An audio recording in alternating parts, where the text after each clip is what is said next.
Okay बेटा, in part number 5 बेटा, world war two an outline.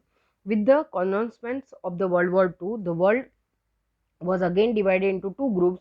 On one side was the group of the Allied nation led by England and France. On the other side was the group of Axis nation comprising of the Germany, Italy and Japan. Besides this, some of the other factors with the war driven mentally had entered into this.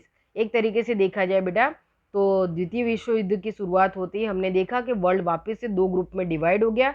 एक group जो है वो England और Japan France के तरफ का था बेटा, जिसको हम मित्र राष्ट्र कहते हैं बेटा. और जो दूसरा ग्रुप था वो जर्मनी, जापान और इटाली के तरफ वाला था, जिसको हम धरी राष्ट्र के रूप में हिंदी में जानते हैं. बराबर. और ये जो सारे ग्रुप्स है बेटा, वो एक दूसरे के आमने सामने आ गए, अलाइड नेशन और एक्सिस नेशन. बराबर. अलाइड नेशन यानी कि मित्र राष्ट्रों का ग्रुप बेटा, और जो एक्सिस नेशन यानी कि धरी राष्ट्रों का ग्रुप. इसको धरी क्यों कहते हैं बेटा? क्योंकि ये एक्सपेंसिव पॉलिसी सॉरी एक्सपेंशन वाली पॉलिसीज को सोच के साथ चलने वाले देश थे, जो विस्तारवादी नीति को मानते थे. बराबर. अब यहाँ पे आगे चल के हम देख सकते बेटा कि Italian Japan beside this some of the other factor with war driven the mentally had entered into this. Japan attacked the American Navy at the Pearl Harbor. As a result of the America gave up on its neutral stand and retaliated. It joined the Allied nation, thus making it stronger when the war was going it full swing.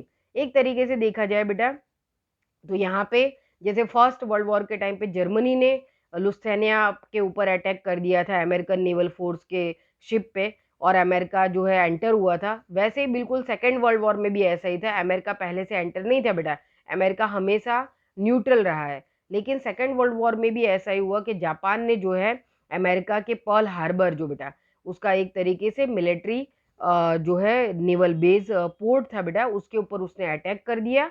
और जो American जो naval force है उसके ऊपर ये अचानक जो एक तरीके का बेटा आक्रमण हुआ, वो जो एक अटैक हुआ, तो अमेरिका अचानक ही जो है सेकेंड वर्ल्ड वॉर में जुड़ गया. और अमेरिका के जुड़ने के बाद कहीं ना कहीं एक्सिस नेशन जो है, जर्मनी है, जापान है, इटाली है, इनकी ताकत जो है कम होने लगी. और जो अलाइड नेशन है बेटा, उसकी जो पावर है उसमें बढ़ावा हुआ, और अब अलाइड नेशन जो है एक्सिस नेशन के ऊपर भारी पड़ने लगा था. Okay. When the war was going in full swing, America dropped the atom bomb on the two Japanese cities, Hiroshima and Nagasaki. In order to stop Japan from moving any further, 1,24,000 Japanese citizens lost their lives and there was absolute destruction. ठीक है बेटा, America ने Japan को surrender करने के लिए Warne किया, पर जापान ने इसकी इस वार्निंग को नकार दिया, और कहीं ना कहीं जापान को इसका बहुत बड़ा खामियाजा भोगना पड़ा. 1945 में अमेरिका ने बेटा हिरोशिमा और नागासाकी के ऊपर एटॉमिक अटैक कर दिया. एक तरीके से फर्स्ट टाइम दुनिया ने देखा कि क्या होता है एटॉमिक पावर, क्या होते हैं न्यूक्लियर बॉम्ब. बराबर. मैंने आपको लाइव क्लास में भी पूरा समझाया था बेटा. इस पिक्चर से आप अंदाजा लगा सकते हो बेटा कि जब एटॉमिक अटैक होता है बेटा, उसके बाद का डिस्ट्रक्शन, विनाश किस तरीके का होता है. जब हिरोशिमा के ऊपर उसने बॉम्ब फेंका बेटा, तो जो जिस प्लेन के अंदर वो एटॉमिक न्यूक्लियर बॉम्ब लेकर गए थे बेटा, उस प्लेन में 8 जो है ऑफिसर्स थे. उन 8 ऑफिसर्स में से सिर्फ 2 ऑफिसर्स को ये पता था कि ये जो न्यूक्लियर बॉम्ब है इससे कितना ज़्यादा डिस्ट्रक्शन होगा. बराबर. बाकी के ऑफिसर्स भी नहीं जानते थे कि ये बॉम्ब डालने के बाद ये जो नीचे शहर दिख रहा है इसकी हालत क्या होने वाली है.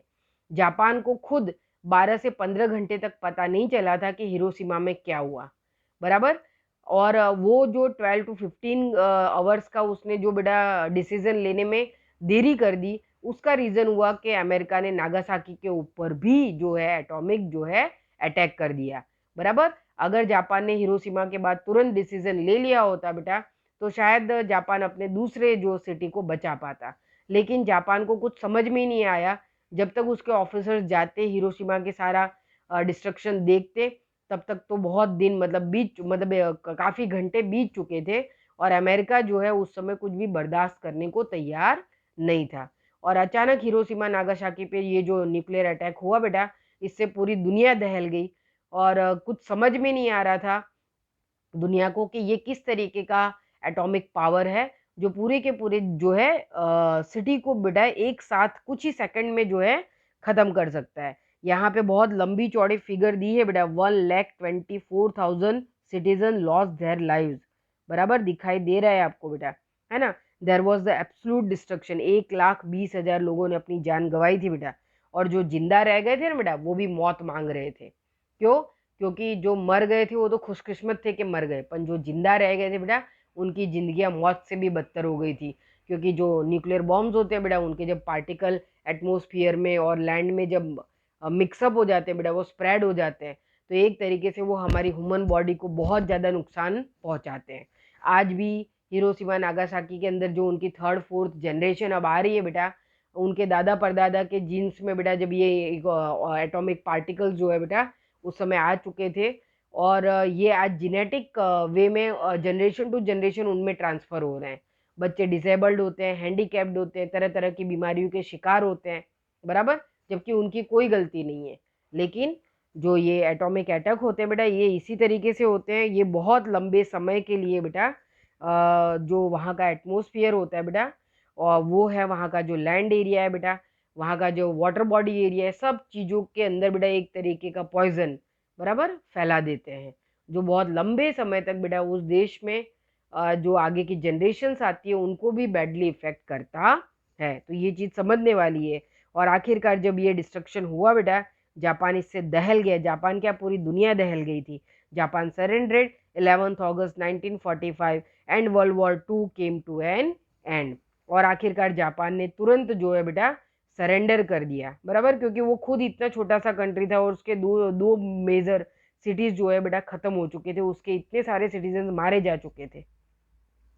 और जापान के सरेंडर के बाद एक तरीके से देखा जाए तो वर्ल्ड वॉर जो है बेटा उसका अंत जो है बेटा शुरू हो गया था, उसके एंडिंग की जो है प्रोसेस स्टार्ट हो गई। ओके, अब इसके बाद का जो पार्ट है बेटा उसमें हम effect of the world war two immediate effect, ठीक है बेटा। जो वर्ल्ड वॉर टू की जो इमीडिएट इफेक्ट थी बेटा, कि किस तरीके से जो उसके बोले न तत्कालीन जो परिणाम होते हैं बेटा वो किस तरीके के हुए और क्या क्या हुआ उसके बाद, बराबर। तो यहाँ पे इमीडिएट इफेक्ट में जब हम लास्ट में जाएंगे बेटा तो हम यूनाइटेड नेशन का एक स्ट्रॉन्ग एस्टेब्लिशमेंट हम देखेंगे, उससे उसके साथ साथ हम 3 फैक्टर्स देखेंगे, economical effect, communism in China, और the beginning of the cold war, long term effect. Okay, तो नेक्स्ट पार्ट नंबर 6 में बेटा हम इनके बारे में देखेंगे। Thank you.